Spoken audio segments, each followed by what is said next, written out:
Google Glass to be significantly less expensive on retail, says analyst. YouTube creators bring Mixbit to tackle on social video sharing, and NVIDIA now wants to build tablets for the masses. I'm Jaime Rivera, and trust me NVIDIA, what I need from you is a much slimmer NVIDIA Shield. This is Pocketnow Daily.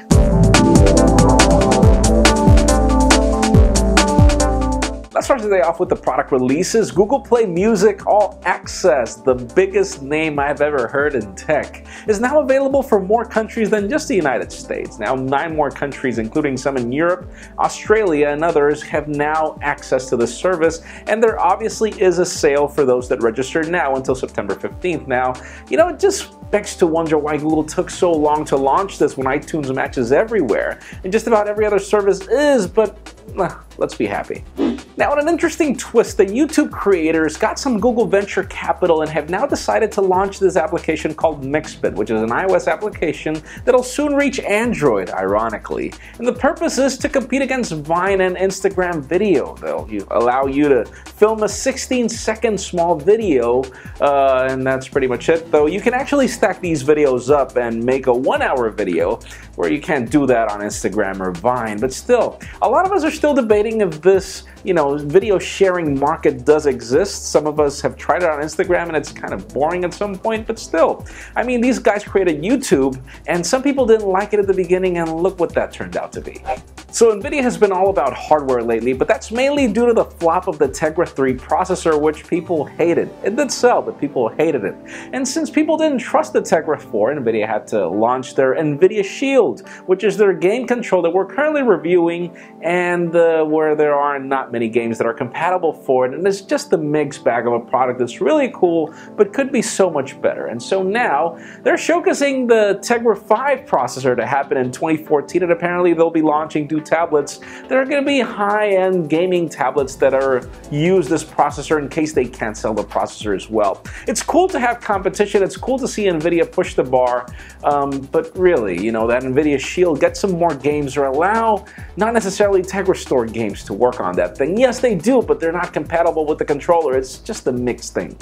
Now let's talk about the Sony Honami. We finally have a product name. It's going to be called the Xperia I1 since they ran out of the alphabet with the Z and now they're going back. But who cares about the name? This is going to be probably one of the hottest smartphones of the year. It's got a beautiful display. It's got a lot of monster specs like a Snapdragon 800 processor, but apparently the best part is the 20 megapixel camera. And for those of you that don't know, Sony builds the best smartphone camera sensors in the business. The iPhone uses this, the Galaxy lineup uses this. So obviously there is a lot to be expected from this phone. September 4th, mark your calendars. We will be covering the Sony event live and the Honami will be launched there. I'm sorry, Xperia I1, right?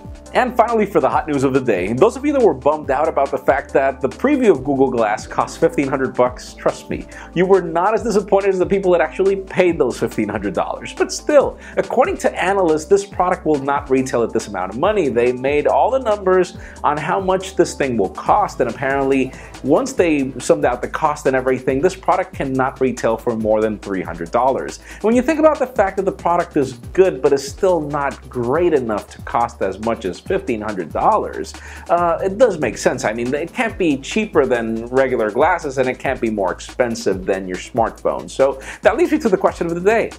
If Google Glass would retail for $300, would you buy it? In my particular case, honestly, I'm waiting for Google Glass 2. I don't like the fact that this product is a parasite of your smartphone in a way, and I don't like the fact that, well, a smartwatch is actually smarter than Google Glass because it's kind of not practical yet. I'm sure that the next version of this product will be amazing, but sadly version 1 is not worth $300 for me just yet. But leave us a comment down below. What do you think? Of course, as always, for an earlier scoop of everything that's happening in the smartphone and tablet world, make sure you follow us on Pocketnow.com and subscribe to our YouTube channel as well. You can also follow me on Twitter at Jaime_Rivera.